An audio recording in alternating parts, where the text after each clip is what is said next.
नमस्कार साथियों, स्वागत है आपका एक और नई ज़बरदस्त वीडियो में।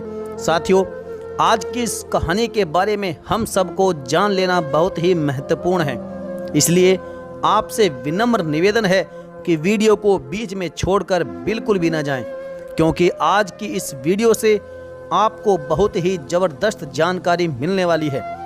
और वैसे भी इस वीडियो का टाइटल देखकर ही आप समझ गए होंगे कि आज किस विषय पर बात होने वाली है, कि भगवान ने एक स्त्री की रचना करते समय उसमें कौन सी कमी छोड़ दी थी। तो चलिए शुरू करते हैं इस वीडियो को। साथियों, स्त्री को संसार की जननी कहा जाता है। संसार में स्त्री के कई रूप विद्यमान हैं, माँ, बहन, पत्नी, बेटी, दादी, मौसी, चाची, नानी आदि। स्त्री के कई नाम हैं। सभी रूपों में वह अपने कर्तव्य को भली भांति निभा रही है। गुण दोष तो हर एक प्राणी में होते हैं, इसमें कोई बड़ी बात नहीं है। चाहे स्त्री हो या पुरुष, जिसमें गुण होते हैं तो उसमें कोई ना कोई दोष भी अवश्य होता है, परंतु हमें दोषों को ना देखकर गुणों को देखना चाहिए। हमें किसी के दोष देखकर बुरा नहीं बनना है, क्योंकि कहते हैं कि मनुष्य जो देखता है वही सोचता है, और जो सोचता है वही करता भी है। इसलिए हम वह देखे ही नहीं जो हमें भी करना पड़े। लेकिन क्या करें, हम लोगों की मानसिकता ऐसी है कि हम हमेशा दोषों को ही देखते हैं, और यही कारण है कि हमारे अंदर गुणों का अभाव रहता है और दोषों की अधिकता भरी रहती है। हम जानबूझकर किसी के अच्छे कर्म देखना नहीं चाहते, उसके दुर्गुणों को देखकर हम अपने मन और मस्तिष्क, विचार और वाणी में गंदगी जमा करते रहते हैं, और उसी को अपनी वाणी और कर्म के द्वारा लोगों के बीच में फैलाते रहते हैं। तो यहाँ पर हम दोषों को न देखकर सिर्फ गुणों पर दृष्टि डालते हैं कि स्त्री संसार में ईश्वर की सर्वश्रेष्ठ रचना है। संसार में मनुष्य का प्रादुर्भाव स्त्री से ही हुआ है, इसलिए वह संसार की जननी है। स्त्री के कारण ही संसार का संतुलन बना हुआ है, और इसके बारे में भी हम चर्चा करेंगे कि कैसे। साथियों, स्त्री देखने में जितनी कोमल होती है, वो अंदर से उतनी ही मजबूत होती है। संसार के हर दुख, हर संकट, हर परिस्थिति से लड़ने की उसके अंदर अपार शक्ति भरी रहती है। हृदय में ममता का अपार भंडार होता है, करुणा का भाव होता है, संतान के प्रति बेशुमार वात्सल्य होता है, पुरुष को सुख प्रदान करने की अद्भुत कला होती है। स्त्री मानव और मानवता की रक्षक होती है। इसलिए हमारे देश में स्त्री को देवी कहा जाता है, उसकी पूजा की जाती है।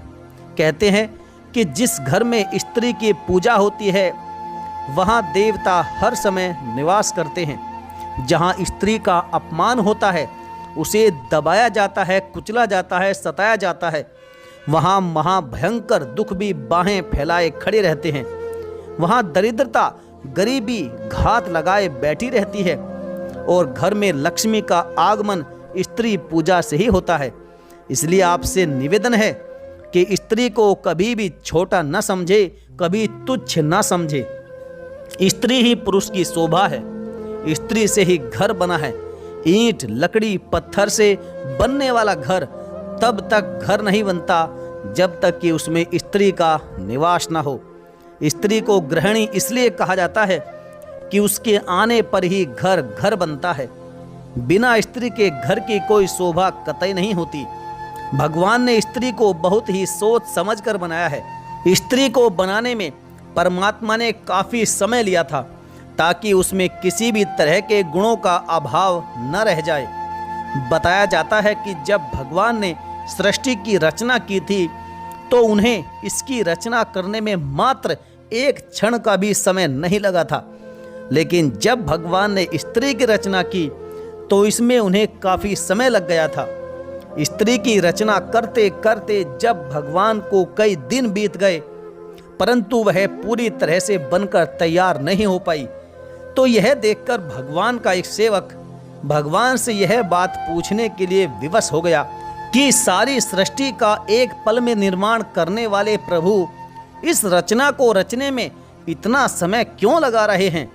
दूत ने भगवान से पूछ ही लिया कि हे परमेश्वर, हे सृष्टि के रचयिता, हे अनंत कोटि ब्रह्मांड के निर्माता, करोड़ों ब्रह्मांडों की रचना करते समय तुम्हें मात्र एक क्षण का भी समय नहीं लगा, परंतु अब यह कौन सी ऐसी रचना है कि जिसमें आपको इतना समय लग रहा है।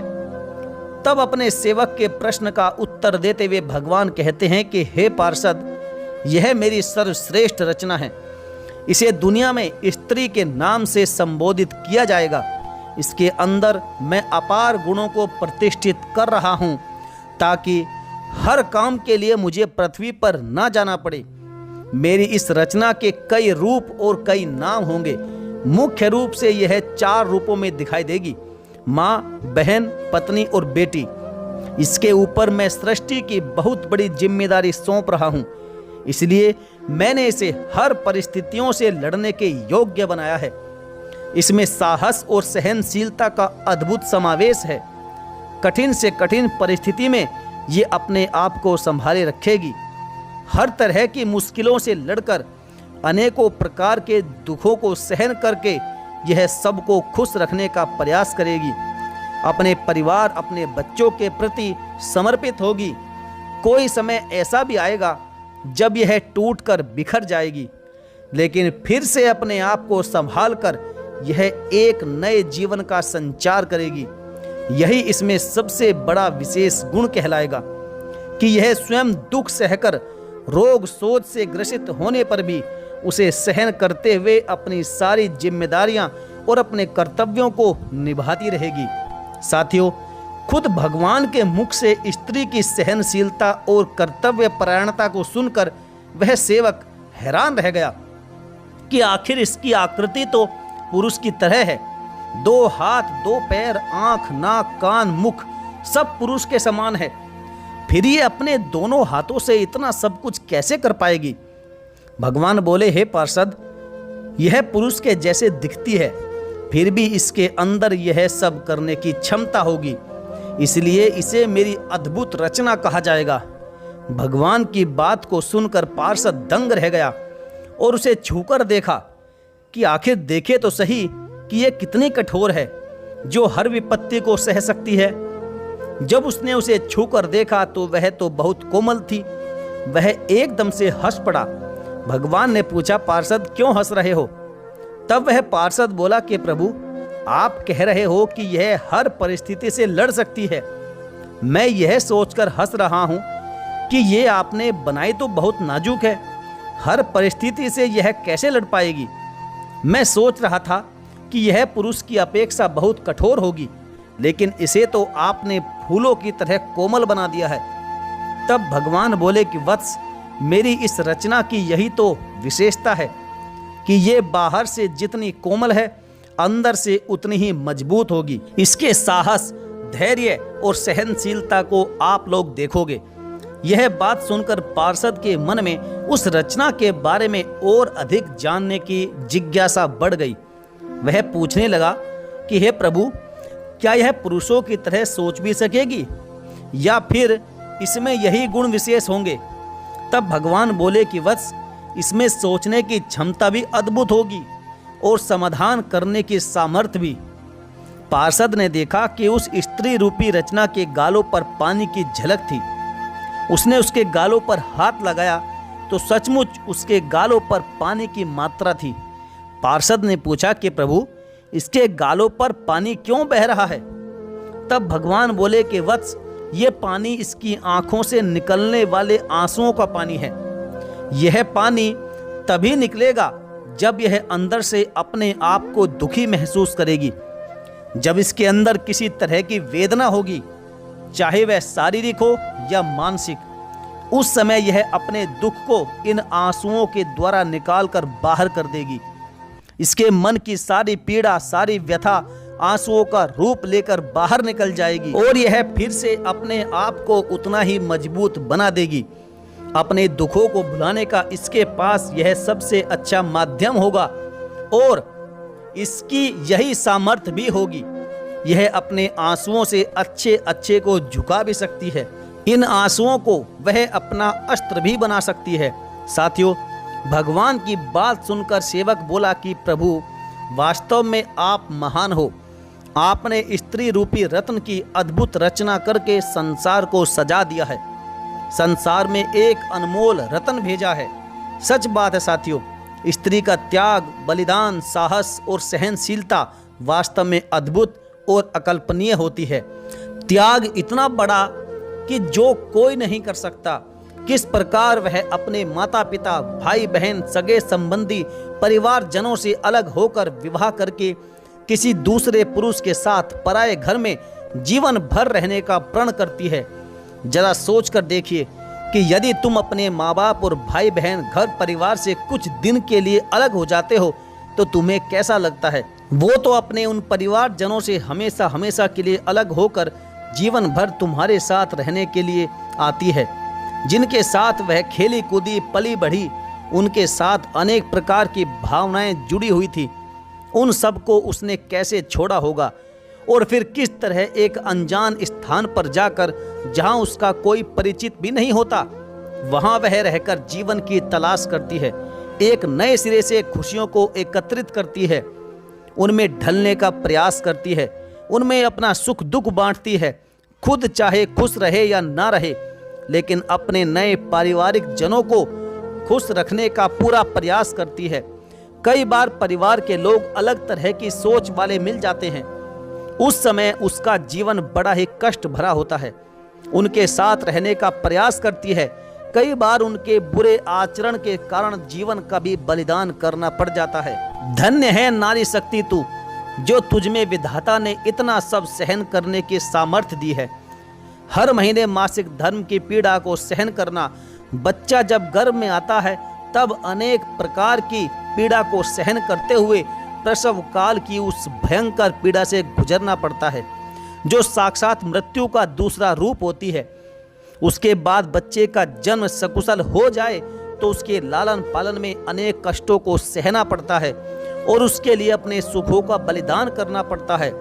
खुद दुख सह लेती है और बच्चे को दुखों से बचा कर रखती है। यह त्याग और बलिदान बड़ा ही अद्भुत है।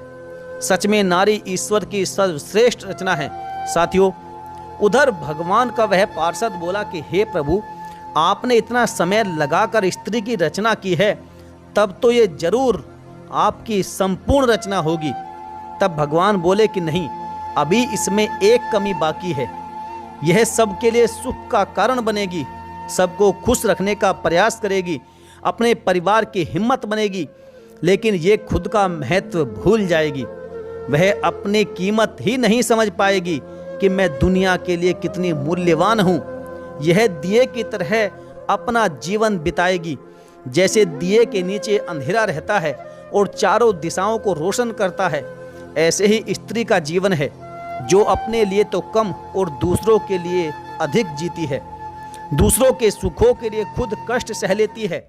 साथियों, स्त्री वास्तव में ईश्वर के द्वारा दिया गया संसार को एक अद्भुत उपहार है, जो हर प्रकार के गुणों से परिपूर्ण है।